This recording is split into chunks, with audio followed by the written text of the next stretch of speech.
Hello, friends. Welcome to the Career Guru podcast. I am your host, Steve Yanovsky. What a glorious day it is to start your path in a new career. Doors are opening here at the Boston Career Institute even as we speak. And I'm here holding the key for you. So tune in, stay sharp, and enjoy yourself. This is going to be great. Hashtag Let's Career Up. Hello, my dear friends. This is your career guru speaking to you. I'm coming across sound waves all across the fruited plain to deliver the goods for all the aspiring career gurus today. It has come to my attention through various emails that I've been receiving from people that learning itself requires learning.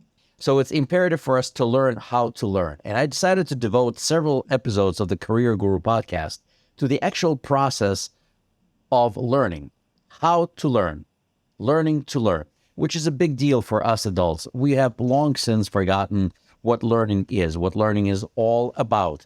So let us talk about what learning is and what's involved in becoming an effective learner, someone who is able to incorporate the knowledge that emanates from various teachers out there, from various sources of knowledge, and to be able to incorporate it into your everyday life so it becomes a part of you. This is the entire goal of the Career Guru podcast, to actually steer people towards success in their careers, which can only be accomplished through effective learning. Many people have failed at this enterprise. This is not where we're going to be going. We're going to be going towards success. In order for us to understand all of this, let us first talk about what exactly is learning, who are learners, what's involved, the different components. They're a little bit spiritual, and these concepts are somewhat lofty, but I will do my very best to explain and expound on them as we go through the Career Guru podcast. It took me some time to understand that, and don't get me wrong, I did not come up with these concepts myself. I got them from others, and I am grateful for the teachers in my life who have inspired me to learn and to accept the way of learning, and I'm here to share that with you. So let's talk about the process of learning, where it comes from, how does one succeed in it, and who benefits from learning. So who actually benefits from learning? Well, the primary beneficiary of learning, of course, is the learner. But the key words here, primary beneficiary. That means that there are other beneficiaries. The primary beneficiary, of course, is the person who is acquiring the knowledge. But not just the learner benefits, also the teacher and the community at large. The teacher, of course, benefits financially or spiritually, emotionally from teaching. And of course, the teacher gets to perfect their knowledge and their craft through teaching, which is an important concept of being a learner too. But I'll address that later as we move forward with absorbing this information. The other beneficiaries of learning and learners are the community at large. These are the people that surround you, people who watch you learn, people who watch you absorb the knowledge and incorporate that. This gives people the strength to move forward. They look at you and they say, well, if the career guru did it, maybe I can do that too. This is something that we must understand, that everyone benefits from learning. The learner himself or herself will benefit the most. What is the benefit of learning? Well, first and foremost, the benefit of learning is your own personal joy of attaining knowledge. But attaining knowledge for the sake of joy is not where it's at. Okay, it's only a small part of it. There are some people out there who we refer to affectionately as career students who spend their time learning for the sake of learning and they do nothing with it. They have lots of certificates hanging on the walls, but they're still living in somebody's basement. They're constantly seeking self-improvement, yet do nothing about it. This is not who we are. Not a single member of this audience or the aspiring career gurus are in this particular boat. We're all here to acquire knowledge, skills, in order to better ourselves financially, physically, and emotionally. It's the combination, it's the union of these three things that make learning a success. Understanding, why am I spending this time telling you who benefits from it, because there is a benefit to learning. It is it is your selfish, if you want to call it that, a need to succeed, to improve your lot that will drive you towards success. This is where we are. Let's discuss what a learner is. Learner is made up of two parts: the biological entity, your human body, and the learner's spirit, soul, if you want to call it that. Body and spirit.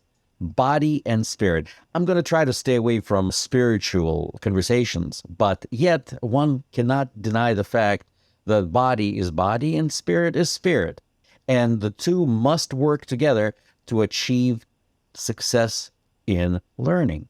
See, the body doesn't necessarily learn. Body is the vehicle. Like a car without a driver doesn't really do much. Of course, today we have driverless cars, but still some intelligence is controlling it, or at least we hope that it does. In this particular case, we have the human body, which is the vehicle. The body itself has its own requirements. The body requires a safe place, shelter, food, comfort, which is very important for learning. Without having these things, it is nearly impossible to learn. So the body is a very selfish thing. It likes comfort. It prefers complacency. You yourself know what it is. Instead of going to the gym, for example, we prefer to lay down on the couch with a slice of pizza watching television. And yet, something inside of us is eating away and says, come on, put down the pizza, let's go exercise. Or something inside of us says, hey, instead of watching television or listening to music, let's do something a little bit more inspiring. For what purpose? What is driving that particular thing? Why? It's our spirit. The spirit wants to go and do things, and the body really doesn't, unless the body wants 7-layer cake, unless the body wants ice cream, unless the body wants the cheeseburger. Then the body will reach to most amazing heights in order to get that which it so desperately craves. There's other things, of course, that the body craves that we will do all sorts of crazy things for, but let's stick to 7-layer cake. Let's stick to the basics, something that we can all appreciate and visualize. And of course, I use 7-layer cake as an example. Ice cream, chocolate, a nap, I don't know, anything that you may crave. What have you done in your life to go and get it? You really went to town. I don't know about you. I remember riding my bike for miles in a winter during a snowstorm to get that which I was looking for. And I know you have your own personal stories that you can sort of chuckle about. But yeah, the body wants it. The body's going to go and get it. But mostly the body wants to take a nap. Body wants to sleep. Body wants to conserve its energy. Body doesn't really want to go out of its own way. It is the spirit that will drive it forward. The spirit is not an earthly entity. Spirit is spiritual. It's from out there somewhere. The spirit wants to reach lofty heights. It wants to learn. It's that spiritual side of learning, the pursuit of knowledge by itself, that it is looking for. Now, then it is going to use this knowledge for something. That's this particular side. Spirit is the domain of thought. Thought. What exactly is thought? Thought is something that makes us who we are. I mean, who are we as people? I mean, think about that for a second. In the core, in the inner essence of a human being, it is what we think and what we feel that makes up the human being. I don't mean I feel hungry. No, that's not what I feel. It's how I respond emotionally. It's the emotion. Emotion is not a biological thing. Yes, it exhibits itself in the human body as some kind of a feeling of pleasure or delight. Okay, but mostly it is a spiritual thing. It is a concept that is very difficult to grasp when we're closed in this meat bag that is the human body. But it's that spirit that drives us forward. Now, the learning and the learner is the fusion of the biology and the spirit, the thought When you bring these two together and they work together to achieve a common goal, then the learner is unstoppable. And I want you to understand that it's that biological entity that has cravings, that has needs to sustain life, to improve its living conditions, to improve its nutritional requirements, that will come against its nature together, fuse itself with the spiritual side of the learner, come together, and the spiritual side will bribe the body and say, hey, don't you want that cheeseburger? Don't you want that ice cream? But you can't afford it now, can you? No, you can't. Don't you want to live in a better house? And the body will say, yeah, I do. And now the spirit is talking and says, all right. Now, what does that involve from you? Well, here's the disagreement. Here's where the two of them begin to come together. The spirit is now bribing the body with a cheeseburger. And it says, hey, you want that cheeseburger? You want that ice cream? You want that milkshake? You want to eat it, drink it in a nicer apartment? Okay, here's what you're going to do.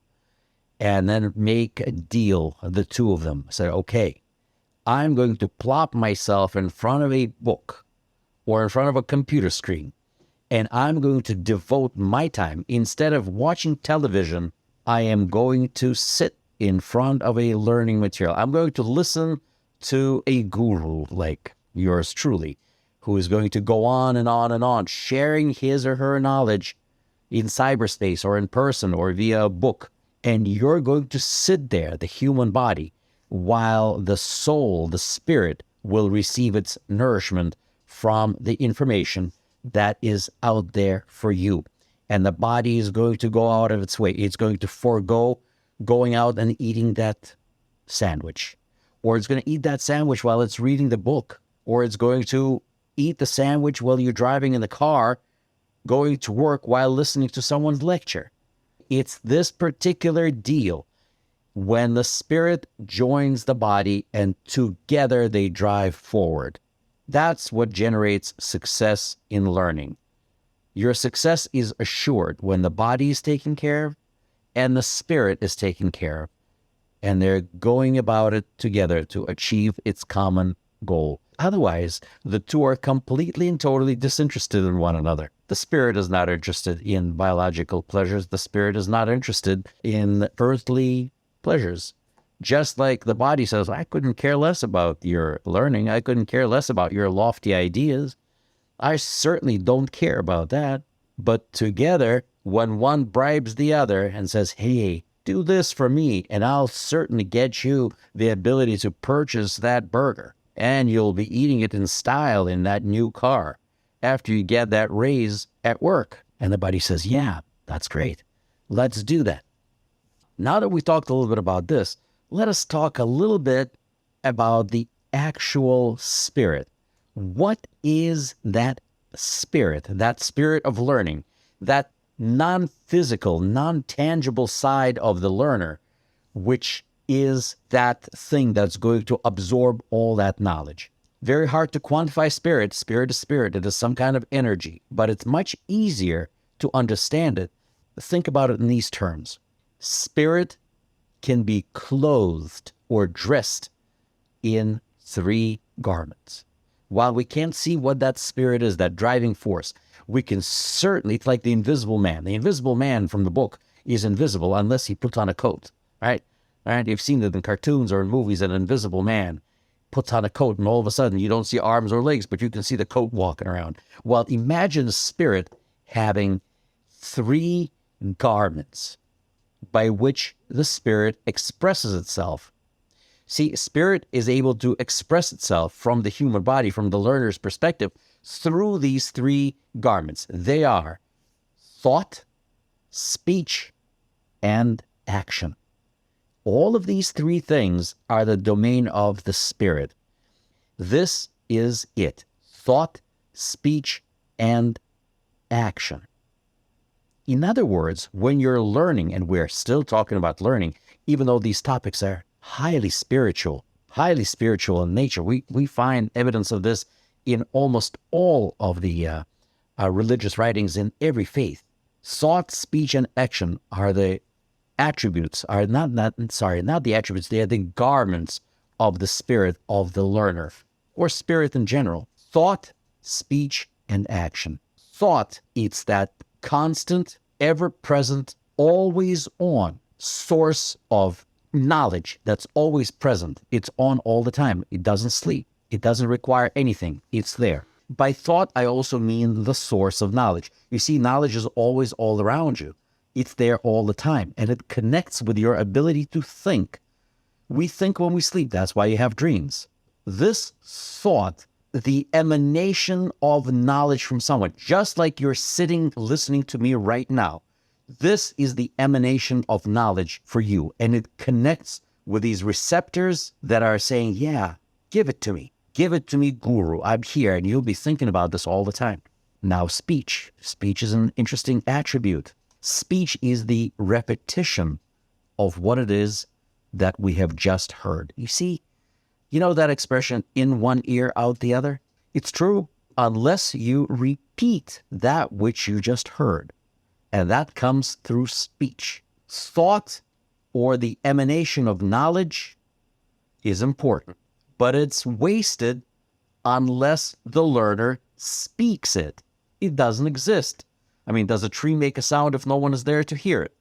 So that's the whole point. Once you hear something, you must speak it if it is to be absorbed. And now action, or the incorporation of this original emanation of thought, its repetition through speech, and now the incorporation into everyday life.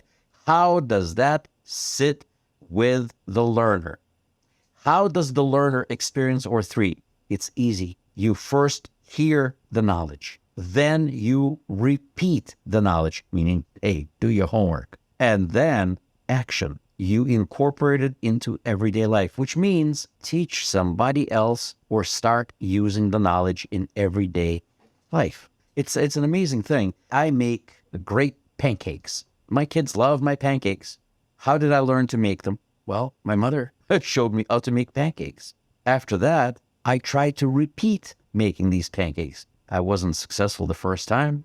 I made something resembling some kind of a mess, tried to eat it. Okay, all right, trying it again and again. And then now I incorporate that into my everyday life, and I can teach that skill to others.